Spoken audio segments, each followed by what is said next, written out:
Olá pessoal, que a graça e a paz de nosso Senhor Jesus sejam abundantes sobre a vida de vocês. Sou o pastor João Paulo Fonseca e estamos juntos para mais um review e hoje um review muito especial. A gente vai apresentar nos mínimos detalhes o livro Autoria Lucana de Hebreus, do David Allen, uma publicação da editora Carisma. Esse livro traz provas tanto dentro do livro de Hebreus como também provas externas, através da história, relatos pós-escritos do livro de Hebreus, que provam que o autor de Hebreus não é Paulo, não é Barnabé, não é Apolo, é Lucas, aquele mesmo que escreveu o Evangelho e também o livro de Atos. Achei muito interessante a maneira como o autor desenvolve essa tese com provas contundentes que o autor do livro de Hebreus é o evangelista Lucas, médico, historiador, enfim, ele que foi um dos cooperadores aí do apóstolo Paulo em seu ministério apostólico. Então, deixa o seu like, se inscreva aqui no nosso canal, é muito importante você deixar o seu like, porque outras pessoas serão direcionadas para os nossos vídeos. Se você quiser adquirir, na descrição do vídeo tem um link e a gente vai lá para a mesa agora para a gente conferir esse livro maravilhoso do David Allen. Bom pessoal, aqui estamos com o livro Autoria Lucana de Hebreus, David Allen, uma publicação da editora Carisma. Um livro muito interessante. Eu, há alguns meses, estava buscando informações a respeito da autoria de Hebreus. Para muitos, foi o apóstolo Paulo, outros preferem não opinar. Mas encontrei esse material lá na editora Carisma. O David Allen, que é um grande teólogo, um grande estudioso do Novo Testamento, enfim. E ele traz uma tese bastante aceitável até. A gente tem que levar em conta a maneira como ele tem essa compreensão sobre a autoria lucana de Hebreus, ou seja, que Hebreus foi escrito por Lucas. É uma obra muito boa, muito bem escrita, informações do David Allen.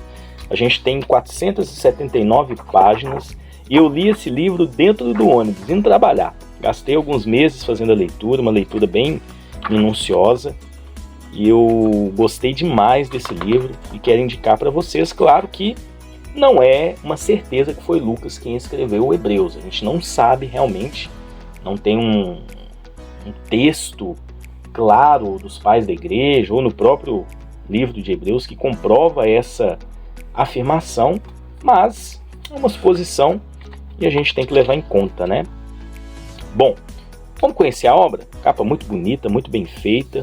Um livro que eu comprei até num preço acessível lá no site da editora Carisma. Estava na promoção quando eu comprei. Primeira folha de rosto, ficha catalográfica, sumário. E no sumário eu quero destacar que é um material que possui 7 capítulos. Ele tem aqui uma parte introdutória. Capítulo 1, uma análise histórica da questão da autoria e o desenvolvimento da teoria lucana. Capítulo 2, argumentos a favor de Barnabé, Apolo e Paulo com relação à autoria de Hebreus. Capítulo 3, o argumento linguístico, as provas lexicais, estilísticas e evidência linguístico-textual. Esse capítulo é muito interessante, porque ele vai trazer provas no texto, que Lucas foi o autor. Capítulo 4, a comparação entre o propósito de Lucas e Atos e o propósito de Hebreus. Ele vai fazer uma comparação dos 3 livros. Capítulo 5, a comparação entre Lucas e Atos e Hebreus. Mais uma comparação. Capítulo 6, a identidade de Lucas e o cenário judaico de Lucas e Atos. E o último capítulo, uma reconstrução histórica. E aí ele vai trabalhar a autoria lucana de Hebreus. Conclusão e bibliografia selecionada. Aqui as listas de abreviação, a gente tem um prefácio, uma introdução,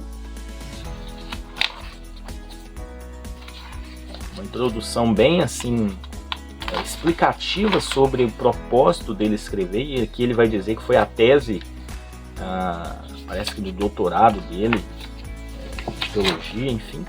E aí a gente chega já no capítulo 1 da obra, onde ele vai trazer a análise histórica da questão da autoria e o desenvolvimento da teoria lucana. O livro ele é dividido em 7 capítulos, tamanho de letra bem confortável, essa folha amarelinha particularmente eu gosto. Então isso aqui é o conteúdo do livro e abaixo a gente tem notas. Geralmente são citações, ele coloca aqui, A gente tem as referências. Bom, eu fiz várias marcações para eu poder deixar como consulta. E aí isso aqui eu achei interessante. A teoria de uma tradução grega de Hebreus a partir de um original hebraico não tem como se sustentar à luz das evidências. Os vários exemplos de paronomasias gregas e outras figuras de linguagem deixa claro que Hebreus não se trata de uma tradução de original hebraico. O uso exclusivo da Septuaginta para citações também depõe contra essa teoria. A linguagem do livro é uma linguagem muito fácil de entendimento, embora ele aborde diversos temas aqui bem interessantes, né? Aqui ele traz algumas citações de teólogos ao longo da história da igreja. Tinha gente até que acreditava que Hebreus foi escrito pelo apóstolo João. E olha só, ele traz nesse primeiro capítulo um panorama histórico. Hebreus não é citado por nenhum dos pais da igreja, com exceção de Tertuliano, que atribuiu sua autoria a Barnabé. Eusébio observou que Irineu cita Hebreus em uma das suas obras que não estava disponível. Ele também indicou que Irineu não aceitava a autoria paulina. Aí tem Paneto, líder da escola alexandrina, que citou Paulo, enfim. Então ele vai fazer uma construção nesse primeiro capítulo sobre a questão da autoria. Órigenes também acreditava, né, que talvez Lucas foi o tradutor. Enfim, ele faz essa reconstrução aqui a fim de mostrar o quê? Que muitas pessoas não acreditavam que Paulo fosse o autor de Hebreus. Isso teólogos ali dos 3 primeiros séculos da igreja. Então esse capítulo 1 é uma reconstrução histórica mesmo, tá? E ele vai desenvolvendo ao longo da história da igreja. Ó, ele chega até o século XIX, onde ele traz aqui outras citações também. É um capítulo longo, é um capítulo com bastante informações históricas para a gente ter essa compreensão de como as pessoas acreditavam ao longo da história da igreja sobre a autoria paulina, ou da autoria de outros autores aí, vamos colocar Apolo, Barnabé, enfim, e ele conclui que realmente muitos não acreditavam que era Paulo. Capítulo 2, aí ele vai trazer os mais aceitos, assim, que muitos acreditam, né? Barnabé, Apolo e Paulo. De todos os candidatos para a autoria de Hebreus, quem recebeu maior apoio nos tempos modernos, embora a teoria paulina tenha se enfraquecido gradativamente a ponto de ser defendido raramente pelos especialistas no dia de hoje, foi Barnabé. E aí ele traz argumentos a favor de Barnabé, tá? Provas. Ele vai fazer várias citações. Argumentos a favor também de Apolo. Traz aqui, então, e argumentos a favor de Paulo. Então, basicamente, ele vai trazendo pontos com relação a isso, tá? Não só pontos históricos, mas no próprio texto ele traz todo um desenvolvimento com relação a isso, tá bom? Bom, deixa eu passar mais para frente. Ele também trabalha, interessante que ele trabalha a teologia de Hebreus, trazendo comparações à teologia de Paulo. Isso é muito interessante. Então ele vai falar sobre a obra salvífica de Cristo, escatologia, igreja, tá? Ele faz um aparato aqui bem profundo com relação a isso. O foco teológico de Hebreus, ó, ele vai citando os pontos. Em quarto lugar, o foco teológico de Hebreus é diferente dos escritos paulinos. Então ele também desconstrói os argumentos, né, tanto de Apolo, Barnabé e Paulo.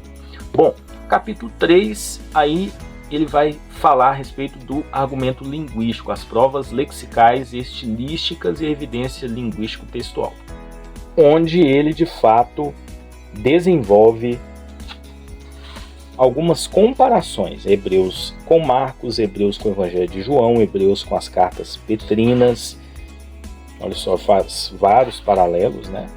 E aí a semelhança do texto de Lucas, Atos, as cartas paulinas e Hebreus. Então, gente, é muito interessante a forma como ele faz. Ele vai em todos os livros do Novo Testamento e traça comparações. Palavras que se repetem, por exemplo, ó, ele faz uma lista de palavras do grego que se repetem. A relação entre Lucas, Atos, Paulo e Hebreus. Ele também soma as palavras que nós encontramos, por exemplo, em Mateus e também em Hebreus. Encontramos em Marcos e em Hebreus. Então ele traz um estudo muito pormenorizado a respeito disso, tá? Ele traz esse estudo. É um capítulo assim bem focado nas palavras do grego, né? Então às vezes acaba que a leitura fica um pouquinho, vamos dizer assim, cansativa, né? Mas eu acho importante ler com bastante atenção, porque aqui a gente vai ter essas informações para a gente ter provas concretas sobre o gênero literário e o estilo do livro de Hebreus, para a gente traçar o caminho para encontrar quem é o autor, né? Então aqui, ó, tem uma parte aqui que tem basicamente várias palavras, as citações, as referências. Então traz um estudo bem pormenorizado. Argumento a favor das considerações linguísticas textuais. Então aqui ele vai traçar comparações, né, dos prólogos. Isso aqui eu achei bem legal, porque tanto Lucas, Atos e Hebreus tem um prólogo, e ele compara esse prólogo dos três. Como eu disse, ele traça um caminho para a gente compreender através de, vamos colocar assim, né, destacando alguns e retirando outros que seriam autores, né, aqueles que ele não considera, de fato ele vai riscando da lista. Achei isso bem legal. Olha só, comparações aqui de Lucas e Atos. Ele traça essa comparação de textos, tá? Eu estou folheando, mas porque esse capítulo ele vai fazer dessa maneira. A gente não tem tantos pontos a mais com relação a isso. E o capítulo 4, aí ele traz a comparação entre o propósito de Lucas e Atos e o propósito de Hebreus. Ele explica qual foi o propósito de Lucas e Atos, tá? E depois ele vai explicar o propósito de Hebreus. E aí ele explica, dentro desses propósitos, o objetivo de Lucas o objetivo de Lucas é escrever Lucas e Atos, e o objetivo do autor, ainda ele não coloca o autor como Lucas, nesse desenvolvimento do seu livro. E aí o capítulo 5, ele traça uma comparação entre Lucas, Atos e Hebreus. Aí ele começa a dar vida à sua argumentação, depois de traçar um caminho para chegar nela. Então o livro ele tem um traço de um caminho traçado para a gente ter essa compreensão, né? Então aqui ele vai comparar alguns textos de Lucas e Atos com Hebreus. Como eu disse para vocês, a gente não encontra no livro de Hebreus nenhuma palavra, expressão que prova que foi Lucas que escreveu. O que a gente está fazendo aqui é traçando um caminho dentro do texto, do gênero, dentro da teologia, enfim, para a gente tentar entender que de fato o autor de Hebreus é Lucas. É dessa forma que o autor está fazendo, né? Então aqui tem argumentos adicionais, aí tem aqui aspectos teológicos, angelologia, questão dos sacrifícios, questão dos detalhes. São vários pontos que o autor traça, né? O ministério intercessor de Jesus em Lucas e Atos em Hebreus, a terminologia sacerdotal em Lucas, Atos e Hebreus, né? A teologia da aliança em Lucas, Atos e Hebreus, a tradição de Melquisedeque em Lucas, Atos e Hebreus, estudos recentes da teologia de Hebreus. Ele traz aqui um pouquinho de história de novo, tá? Enfim. Então são muitos pontos interessantes nesse capítulo 5 que precisam ser levados em conta. Um capítulo bem longo mesmo, acho que são as 80 páginas ou 90 páginas, se eu não me engano, que ele vai traçar todo esse entendimento aqui nesse capítulo. O capítulo 6 traz a identidade de Lucas e o cenário judaico de Lucas.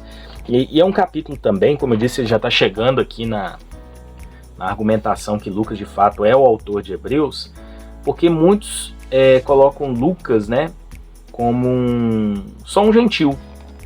E aí ele vai mostrar que não, que ele também tinha uma origem judaica. E aí ele traz aqui provas no texto, nos textos de Atos, nos textos dele, conhecimento que ele tinha com relação ao judaísmo. Enfim, ele provavelmente, segundo aqui o autor, ele tinha uma dupla nacionalidade, gentil e um judeu, talvez prosélito, talvez assim como Paulo, enfim. Então ele traz aqui toda essa explicação, essa prova, para argumentar que por isso que Lucas escreveu aos Hebreus. Ele traça esse caminho, né, mostrando que ele escreveu a ex-sacerdotes ou judeus que haviam se convertido ao cristianismo. Enfim, é muita informação, não dá para eu parar para ler tudo, mostrar tudo. Aí é só você adquirindo o livro mesmo, porque aí vai ficar mais fácil para você ter essa compreensão, porque é muita coisa mesmo que ele mostra. Lucas e o seu leitor, enfim, uma digressão ao judaísmo helenístico, helenismo e o helenismo na igreja primitiva. E o capítulo 7, que é o último capítulo, uma reconstrução histórica, autoria lucana de Hebreus. E aí, diante de toda a argumentação que ele fez, traçando um caminho, mostrando através de comparações, análises, a reconstrução histórica, autoria de Lucas, né? A maior objeção à autoria lucana é a suposição que ele seria um gentio e que, portanto, não seria provável que ele tenha escrito uma obra como Hebreus. No caso de o escritor ser um gentio, ele teria um diálogo surpreendente com as escrituras, a teologia, a tradição e a história do povo judeu. Baseado nos capítulos 5 e 6 acima, a autoria lucana de Hebreus já não pode mais ser descartada somente a partir da suposição que ele era um gentio. A proposta inclui a identificação de Teófilo como um destinatário para os seus evangelhos e o envolvimento de Lucas com um amunense para as epístolas pastorais, a procedência romana de Hebreus, a identificação dos destinatários de Hebreus como antigos sacerdotes convertidos, a localização dos destinatários em Antioquia da Síria e uma carta escrita anterior a 70 depois de Cristo. Que é um caminho que ele traçou nos capítulos anteriores e agora ele vai fundamentar isso. O destinatário de Lucas, Atos, Teófilo. Ele explica quem era esse cara, né? Ele traz aqui uma análise até mesmo sobre talvez o nome Teófilo possa ser também um pseudonome, enfim, coisa assim. Ele explica, identifica e mostra, né? A minha conclusão, então, que o leitor de Lucas é um ex-saduceu e um sumo sacerdote que havia sido convertido, mas precisava de instrução e encorajamento porque o seu antigo sistema de crença estava falido, pode ser confirmado textualmente observando o destaque lucano na ressurreição, atividade angelical, atividade na soberania de Deus, etc, etc. Tá vendo? A data de Lucas e Atos. Ele mostra aqui a data de Lucas e Atos e também ele finaliza com a de Hebreus, tá? Portanto, as datas que parecem se encaixar mais com a maioria dos fatos seria cerca de 61 depois de Cristo para Lucas, 63 depois de Cristo para Atos, e Lucas poderia ter escrito o seu evangelho em Cesareia, começando lá e terminando em Roma. E Lucas, autor de Hebreus, né, o centro aqui da argumentação dele, né, convergindo com todo o estudo que ele fez, toda a análise que ele fez de fato para chegar a essa conclusão.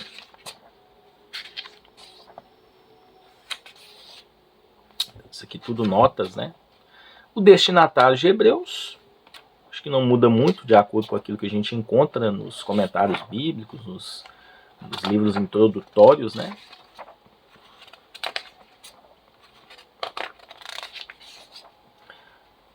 São várias páginas. E a data de Hebreus, a data de composição do livro de Hebreus.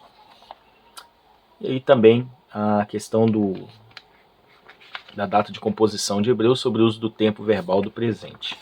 E aí a última parte é uma conclusão, onde ele crê, de forma bem assim verídica, que Lucas foi o autor de Hebreus. E aí depois tem uma bibliografia selecionada de outros livros que existem sobre a temática. Vale muito a pena você ter esse livro, ainda mais quem gosta de identificar a autoria, data, propósito dos livros, enfim. Esse livro vai ser de grande auxílio para esse estudo. Se você quiser adquiri-lo, deixei na descrição do vídeo para você estar comprando. Que Deus abençoe vocês e até um próximo vídeo, se Deus assim permitir.